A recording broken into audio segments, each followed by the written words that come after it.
Welcome back to the channel. I just saw a video called 10 tips to calm down any child in under a minute. Now, anyone who has kids will probably believe that this is untrue. I'm just thinking there's just no way for you to be able to calm down a kid in under a minute. So I guess we'll just watch the video and see what the tips are. Right, so here's the video and 10 parenting tips to calm down any child in a minute. I'm not gonna lie, I'm a little bit skeptical about this video, so I guess we'll see. The video is by Brightside. How to get your kids to stop throwing tantrums. Brightside has good news for you. You can stop your kids from whining, begging, and going wild for no particular reason, if you follow some tips from experts in education and trusted parenting sources. We should know our enemy well enough to defeat it. In this case, temper tantrums are the enemy. They are very common in kids aged 1 to 4. More than half of kids let their frustration out at least once a week, or more often. Why do they do it? They can whine to get a new toy, an extra candy, or some other unhealthy snack. Or maybe they just want your attention or are testing limits. Yes, they have no idea what limits are, but they can still figure out that crying loudly can bring them a treat, so why not do it? By the time they turn 3 or 4, kids have much better language skills than babies, of course, but their vocabulary is still not advanced enough to describe everything they feel. So what can you do to prevent your kids from going crazy now and then? Here we go. Here is a list. Number 10, make your child feel comfortable. Well, yeah, of course. As we already know, kids often whine for a reason, how? and you They can can't neutralize talk. that reason. Before going out shopping or wherever you have to go with your little one, make sure they are prepared for it, which means they had enough sleep, enough food, and you have everything they might need with you. It won't hurt to take a toy to the grocery store, and it might save your child from begging for another one. If you are going out for a longer time, take their favorite blanket with you. It will give them a feeling of home and safety. When you are a parent, you tend to take plenty of stuff. I'm not taking their blanket out there with them. Then it's gonna get all dirty. Then I'm gonna bring it back in the house, and then they're just gonna drag it everywhere. That's gross. Now I'm Asian, so I don't like to wear shoes in the house. That's like kind of like the same thing. Like kids, they're not gonna keep the blanket off the ground. That's crazy. Yeah, I'm not doing that. With you, even when you leave the house for an hour. If someone is making fun of you, let them. The most important thing is that you both feel comfortable and prepared for whatever may come your way. Number 9, let your toddler choose. According to WebMD Medical Reference, it is a good idea to let your child choose. We are not talking about making life-defining decisions like which house to move in or where to go on vacation. Start with little things, which will make him or her feel like they are in control. Control also means responsibility. They will, of course, not know it just now, but they will see how their choices affect what they do and how they feel. You can also go smart about it and direct your child where you want them to be. Just give them an alternative where both options are good. For example, you can wake them up in the morning and offer to choose if they want to get dressed first or brush their teeth. They will have to do both eventually, but this way they will feel like they are given some choice. I will say that works sometimes, but in other cases, when you tell them, oh, here, you can choose between this and this, and they're like, no, nothing. I'm like, or you could do this. No, nothing. You're like, all right. I find that it happens more often than them just choosing one thing or the other. Because typically they have their mindset on something, but they don't want to tell you what it is. They want you to guess, or they just want you to just know. But yeah, I don't. Yeah, I don't know. Sometimes it works. I will say sometimes it works, but definitely not all the time. Number 8, find out what's really bothering your kid. This is especially important for kids under 2.5, explains Jay Hooker, MD, a pediatrician. If I knew, I wouldn't have the problem. They can't talk. Rochester, Minnesota. At this age, they have a vocabulary of around 50 words and can't build a sentence out of them. But they still have cravings, thoughts, and wishes they can't just announce to you. You don't get the message, they don't get the answer. So what do? Throw a tantrum. Dr. Hoker offers the following solution. Try to create a sign language your kid will understand and remember. Teach them to show basic words like food, milk, sleep, and so on. It can work miracles. Number 7. Distract your little one. You know how when you feel sad or something is bothering you, going out with friends or reading a book can help you set your mind on other things, and it gets better? Your child will unlikely be getting over a breakup or job loss, but they have their own concerns, as we know. When you feel danger is coming, the baby's face is reddening, or they are giving other signs of a tantrum to follow, distract them. Let's go for a walk.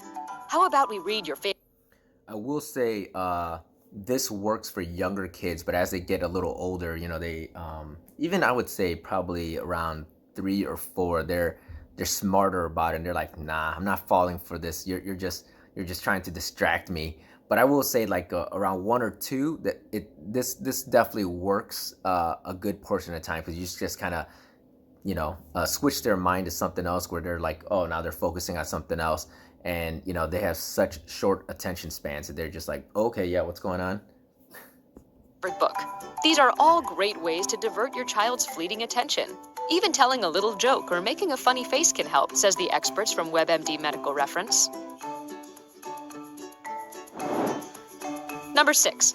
Become a good teacher for your kid. Do you remember your favorite teacher? Click like if you do. But how about you become that favorite teacher for your own kid? First of all, stop being angry at them for throwing tantrums. A great teacher won't be mad at you for not being good at physics, right? Second, teach your little one to overcome frustration. Show them that drawing, reading a book, or cuddling with their favorite toy can help. And make sure you teach them words are much better heard and understood than screaming. Michael. I will agree that kind of teaching your kids how to handle their, I guess, frustration or their bad feelings. I think that's usually the best way to go about it. Like because when younger kids, when they're feeling frustrated or whatever, they just want to scream. They just want to scream. So you got to try to teach them how to calm themselves down, kind of self-soothe themselves, so they can calm down so they can speak to you like a normal person, or at least, direct you to what it is that they want or need or whatever. But otherwise, it's so difficult to try to figure out what it is that they want when they're just like throwing these little tantrums. Orba, EDD, author of Parents Do Make a Difference, explains that kids really want to do what is right, but sometimes they just don't know what that is. Explain your concerns and fears. Never yell in front of your kid. You could even make up an vocabulary for your child. That would be a list of words to express negative emotions. Number 5. Do not provoke tantrums. Why would you ever do it? Well, we are not saying you want that to happen, but you might trigger them.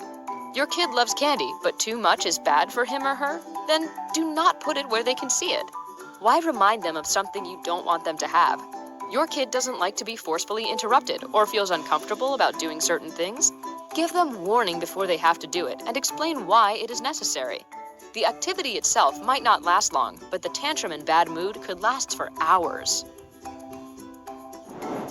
Number 4. Use positive words. Millions of people in 47 countries around the world love Super Nanny. This modern-day Mary Poppins gives great parenting advice. One of the things she suggests is using positive advice instead of the negative. Every time you feel like screaming, "No, don't," and "Stop," don't do it. "Don't jump on the couch" could motivate your kid to do the opposite, especially if they are moody. Furniture is for sitting. You could go outside if you want to jump. Sounds much better and is unlikely to lead to conflict. Number 3. Keep a straight face. Introduce the new family rule to your kid. When he or she starts whining, you have the right not to respond to them. If that happens, keep your face straight. Jane Nelson, EDD, co-author. I will say, I do a pretty good job at trying to keep a straight face when the kids are going crazy because I don't want them to I don't want to show them that that it's getting under my skin or that I can't handle my emotions. But I will say sometimes when they're acting crazy, but it's actually kind of comical to you. I have a hard time keeping a straight face and not laughing. Like, you know, they're complaining about something that's so ridiculous that you're just like can't help but, you know, want to crack up. So that's, I guess I have that issue on that side of the spectrum. But normally, like if it's quote unquote serious and they're having a you know, they're having a tough time and they're yelling and screaming, whatever, I usually can keep a straight face and just so that they know that, you know, I'm still in control of my feelings, and and they should, you know, and soon enough, typically they'll see that I'm able to control my emotions, so they'll be able to learn from that and they'll be able to control their emotions as well. Author of Positive Discipline for Preschoolers recommends that you also introduce a warning sign which will show you are going to stop listening. Pull your ear, shake your head, it can be anything you choose. Number 2. Give praise when the kid deserves it. We are not just talking about money here. Your baby will unlikely appreciate it anyway. Thank the kids for doing the right thing. Dr. Michelle Borba thinks it is a good idea to say things like, "Thank you for using your normal voice," or "My ears love that voice." Do not feel awkward about giving thanks for the most basic things. Motivate them to behave well in exchange for little treats. Tell your boy if he makes it through family dinner without whining, you will let him watch his favorite cartoon right after. Number 1. Be smart about the pocket money. All families are different and have different income. There is no universal answer for how much pocket money to give your kid in numbers. Rooster Money, a resource fully focused on how you should go about pocket money for your child, offers an allowance report. It says 4-year-olds get an average of $2.82. This amount is slowly growing and doubles by the time the kid turns 9. An average 14-year-old gets $8.79 a week. Pocket money. I don't give my kids any pocket money. Now, granted, they're younger. My oldest one is 5, but I don't give them anything. Should allow the kid to save money for a special toy they like, buy gifts for their siblings and other family members, go out with their friends, buy a movie ticket, for example. If you give your child too much, they will find it hard to know the value of money. Your kids should know money is earned, not just granted, and it goes when it is spent. Some parents pay their kids for doing chores around the house. It is not always a good idea because they might believe the only reason to do something for their family's good is to be paid. Dr. Rebecca Chikor, author of The Calm and Happy Toddler and co-founder of Essential Parent Source, recommends giving your child tokens, not real money. You decide how much these tokens are worth. Saving them, kids can pay for meaningful experiences. Actually, there is no single rule for all families. Just like you have your own attitude to your money, you can decide about your kids' pocket money too. All right, so overall, I thought that was a pretty good video. The only thing is that I felt it was very clickbaity because they said, "Oh, you're able to, you know, they're gonna give tips to calm your kids down in a minute," and I didn't feel like anything was really that great, like that it would be able to calm your kid down in a minute. Now, you know, there's some things like the distracting the kids and everything. I thought that was pretty useful, but overall, I mean, I thought there were some good tips, but there's nothing that's like mind-blowing where you're like, "Oh my god, this is amazing, I'm definitely going to try this." I feel like a lot of it is pretty self-explanatory and common sense. But overall, if you like this video, please click like, click the subscribe button and notification bell, and I'll see you in the next video. Thanks.